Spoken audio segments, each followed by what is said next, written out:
What is up, Wisdom? Well, how's everybody doing this evening? Glad to be back with you guys tonight. We are getting ready to get Miss Angie Madden on here, but while we get her connected on here in a moment, hey, I need to know right now. Put in the chat right now. Want to know, are you an early bird or a night owl? Use those emojis. Let's hit eagle for the early bird or owl for the night owl. So let me know, are you an early bird or a night owl? Want to say what's up? Look like we got AG2 Music that just joined. I see Water's Edge is just getting on there. I think that's Shannon. What's going on? Tanya, who is this? Miss Bible Girl just joined. Glad to see you with us tonight. You know, we want to wave at you. What's up? Oh, there's Angie Madden just jumping on. So we're going to get her on here in 2 seconds. Oh, looks like Shannon said she is a night owl. Oh, that is Mary that jumped on with us. Mary, glad to have you with us tonight. All right, all right, here we go. There is Angie. What's up? How Angie, you doing here? how you doing? I'm good. We're good over here. I'm good too. You I doing got good? Did you have a good Christmas? We did have a good Christmas. How about you? Good, really good. Yeah. Not yeah. We were in Ohio for a hot minute, so we had to jump on the road on Christmas. Went to Ohio and came back. So yeah, it was good, man. Let's go. I was forget y'all are from Ohio. We got our fan bam in Ohio. Yeah. Ohio kisses from Springfield. I'm from Cleveland, so we hit all parts of the state. So yeah. I got people telling us if they're early birds or night owls. So that's why you see it in the chat down there. Like they're putting birds in if they're early birds or owls if they're night owls.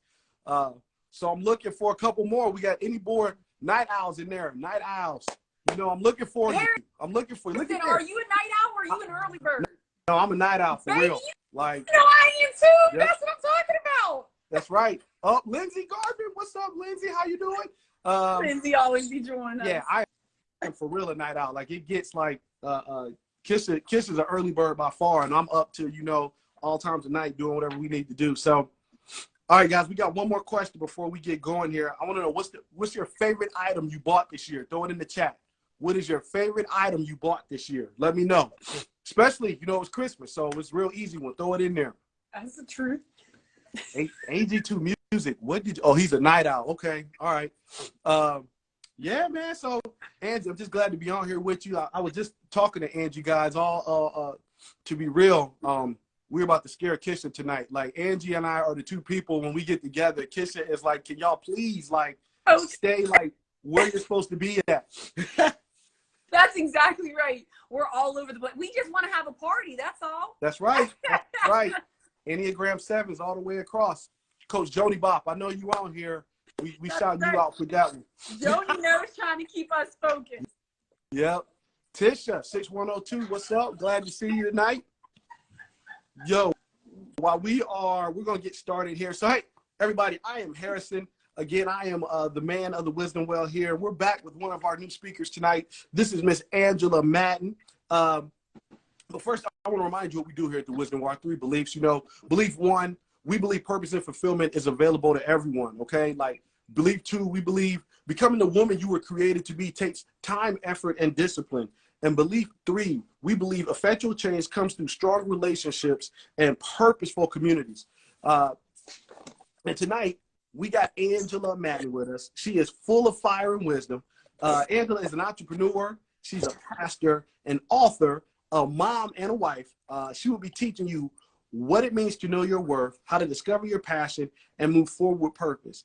Angela wants to help you see your worth, encourage you to live out the dreams in your heart, and challenge you to squeeze the most out of this life as easily as possible. Guys, let's welcome Angela Madden tonight. What's up? I'm so glad to be here with the Wisdom Well tonight, Harrison, and with you. You said it very appropriately. You are the man, and you happen to be a part of the Wisdom Well, Harrison. That's right. So we love you. Hey, thank you so much, and we have a good time together. Yeah. So, hey, Angie, first question. It's a serious one. So, okay, you're a new addition to the crayon box. Yes. What color would you be and why? Harrison, now you know, you probably would answer this the same way. I'd be that mystery color. That's right. Baby, when you take it, it's a new crayon. When you pull it out the box, what you're gonna get. One day it's gonna color purple, the next day it's gonna color yellow, because always mixing it up. I love that. I love it. I'm with you all the way. Oh, I love that so much. So, Angie, tell us a little bit about yourself. Tell us, what about your passion, your family, your work. Tell us about yourself. Yeah, so I'm a mama of two beautiful little girls, married to my husband. We're going on 13 years this year, which I cannot believe. I am passionate. I'm passionate in life. I have a lot of different passions and areas that I focus in, but I'm just a passionate person. And for me, the number one value I think I carry, as we kind of can see here, like, I want to have fun. And if it's not fun, then it's not worth doing for me, So, so I find ways to make things, even the mundane things, more fun. And so I'm passionate about my family. I'm passionate about my relationship with God. I'm passionate about my businesses. Everything that I put my hand to, I want it to be kissed with excellence. Okay. Hey, that's wonderful. That's wonderful. Tell me about AM Ministries. Yeah. So it's really like, it's beautiful. It's this place in space that I just feel like I was created for. There's a lot of different things that we do. One of the things we were talking about before, Harrison, that I offer, it's called the I Am Experience. And it's really a journey into identity. And we use this word identity very loosely within our cultures, within our spheres. But it's a journey of uncovering who we really are and how that actually functions and what it looks like, and not living from a shallow existence, not from a place of, this is what other people say, or this is how other people expect me to show up, but it's really functioning from the depths of who I was created to be. Not settling for a triggered version of myself, but resting in the full measure of who I was created as. Oh, wow. That's so good, Angie. Like, my kids are about to be going through that, and we're going to do some version of that also. So that is wonderful. Like, I can't wait for them to start that. I'm so excited to have them. So tell me, what do you say to the woman that she knows she is meant for more, but who is paralyzed in her fear and can't even begin this journey? Yeah, so I think that we all find ourselves there at some place or another. And I think the number one thing that I remind myself of in any new space, that I'm like, I just can't even fathom it, is that every great started there. Okay. Like, there's never been someone who's arrived to the scene and was like, oh, this is going to be so easy and effortless. Let me just do it, So I think that one, it's accepting the fact that everybody's been right where you are. And number two, it's realizing, whether you realize it or not, your fear is living for you. Okay. So you have a choice to make. You can either let that fear continue to dictate your choices and keep you in spaces or out of spaces that you long to be in. Okay. Or you can decide to take fear by the horns and say, okay, I'm actually going to push you, fear, into the direction I want to go. What's the worst that can happen? You know what I mean? So you fail? What is failure even? So there's really no sour outcome from going in the direction that you see your life going in. Otherwise, if you don't, you're going to wake up like so many others when you find yourself retired from a job you did never love, unfulfilled, wishing you had, and you're going to have a whole lot of regrets and a lot of questions. And then I take it a step further for myself and I say, how am I going to encourage my daughters to chase after their dreams if I'm not willing to? Yep. Wow, that's good, Angie. Thank you. Why is this topic so near and dear to your heart? I really believe that most of us don't live. We pass through life, we experience the mundane, and that's kind of where we exist and live from. And the lucky few who actually live life have actually tasted death, or they've come to the end or the death of themselves, or they've been willing to say, listen, I'm willing to die. I'm willing to be humiliated here. I'm willing to fail forward. I'm willing to risk it all. And so it's near and dear to my heart, because if we don't live life, like I just said, you're just dead. You're just quickly dying, or you're already dead and waiting for the termination of life. So that's why it's near and dear to me. There's no really other way around living except doing it. No, I like that. That's right on. So, Angie, tell me how or what happened to you and how this became your passion inside, here. Yeah, I've always been a very passionate little girl. Like, since I was a small child, my brothers would be so worried about me. I've got 2 older brothers. I'm the youngest and I'm the only girl. So y'all know how it was. Like, I was super protected. I was babied, dad always treated me different than he did the boys. I got things a little more generously. But I was very like passionate. And any person who was new, they weren't a stranger. They suddenly were my friend. Like, that's what I lived for. It was exciting. People energized me. And so I learned very quickly, early on, that to really squeeze the most out of life, I needed to maximize those moments. I needed to figure out what were the spaces that really push me or compel me or make me feel like I'm a firecracker lit on fire, And in those spaces, I was just drawn to it. I think part of it is a gifting and natural personality, like the way that I'm bent. Is that I'm driven in that way, so I go that way. I don't really resist the current. And then another part of it was just a true realization that, man, if this thing over here really like makes me come alive, like I'm gonna do more of that, and I'm gonna do less of the thing that makes me feel dead. Like, it's just that simple. And I think a lot of times we complicate things. And I watch so many people go through life and life has become so complicated for them. And so the things that they really value and love, they actually are doing the least. And they're doing the thing that they hate the most because somebody else has told them that's the valuable thing. But where you place value is the valuable thing. And that's where you need to spend your life. Again, life is short and fleeting. And we say it all the time and we believe it. And when we have someone close to us, it rocks our world and it makes us, oh, life is so short. Life is so short. And then we fall back into these patterns. But I just don't want to find myself at the end of my days, like on my dying bed and realizing I never lived, Yeah, no, I get that too.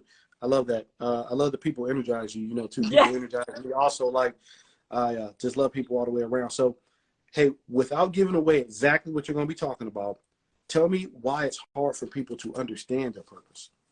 Yeah. So I think the biggest thing, we get in our own way. My brother, Rob Nack, who is a celebrity life coach, phenomenal human being, has taught me so much. He says all the time, human beings are the only created beings that make a problem of their existence. Oh, wow. And, you're not going over and seeing squirrels philosophizing like, oh, this is a problem, a squirrel. Like, what am I supposed to do with this? They simply live. And so I think that a large part of us, we overthink things, we overcomplicate, not that we should live mindlessly at all. Like, we need to think, we need to calculate risk, but we also need to kind of take the time and the space to become aware of who and what we truly value. We're living in a culture and a society that continually, perpetually, always has told us, value this, value X, value Y. And if you don't have this by then you're not successful, you're not this, you're not that. But like, we need to take an inward journey to uncover what motivates me, what propels me forward. And once we've done that, then we can step into purpose. But a lot of times our culture, and we get it backwards, and we're looking for something external of us to satisfy us, when internally we don't even know what that is. Like, you know what I mean? Like, Harrison, you know this, right? Men always are like, oh, women are so complicated. And we are a lot of times, because we're not taking inventory of what we really want. We're saying, oh, baby, we want this. And in the back of our mind, we're saying the opposite. So when you show up with this, and we're like, you're like, how did I get that wrong? You told me.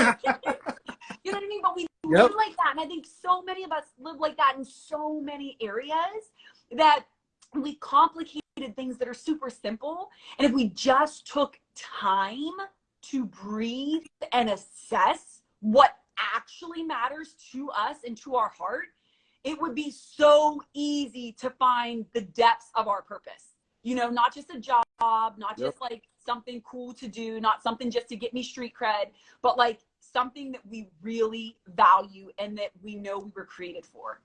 Okay. I'm gonna steal some of this stuff right now, Angie. Make a problem. Okay, baby. Make a problem of their own existence. Rob, I'm taking it. Just you out there, man. I'm taking that right now.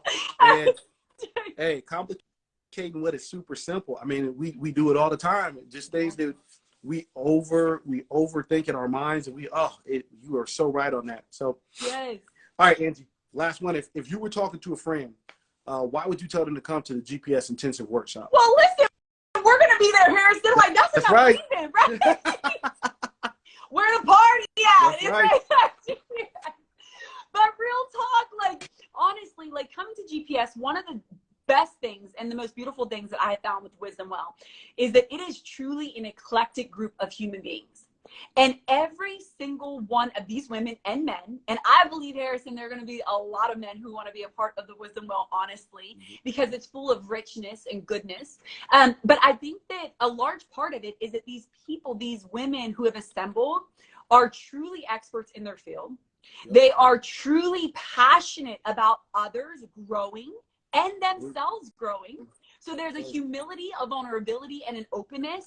And it gives way to true, genuine relationship that actually challenges you to grow. I've been to a lot of conferences. And I'm going to be honest, like when Kisha and I were talking at conferences, and I host my own conference. Yo, for real, I hate conferences. Okay. Like that's real talk. If I get invited to conferences, like I'm like, I really need to sit on this and think about how much time I want to waste on it. You know what I mean? But like with this, it was an easy, resounding yes, because everybody who's there, heart is completely invested, and they're not coming to just kind of like give you what you can read on the internet. You know, they're not just coming to give you a good message, a TED talk that you can listen to. They're coming with true, genuine stories and heart to help impact your individual life.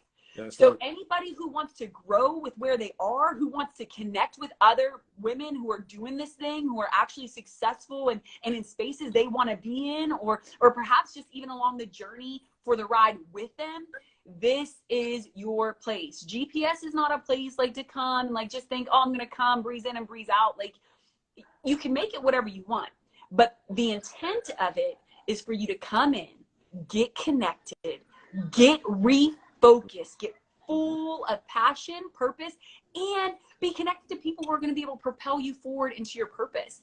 You know, so I mean, listen, y'all, the one who doesn't like conferences, I would be there, you know, and I am going to be there.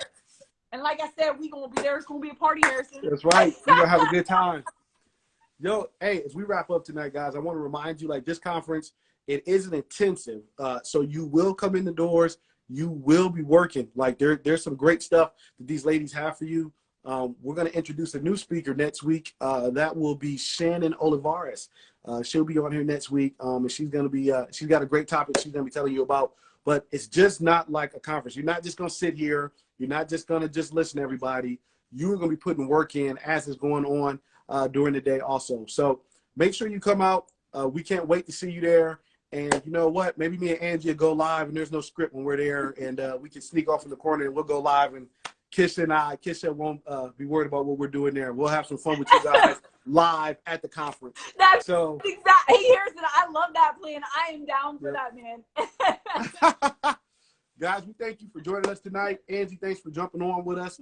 Again, we'll see you next week, 8 p.m. next week also, and we'll catch you in January 5th for that one.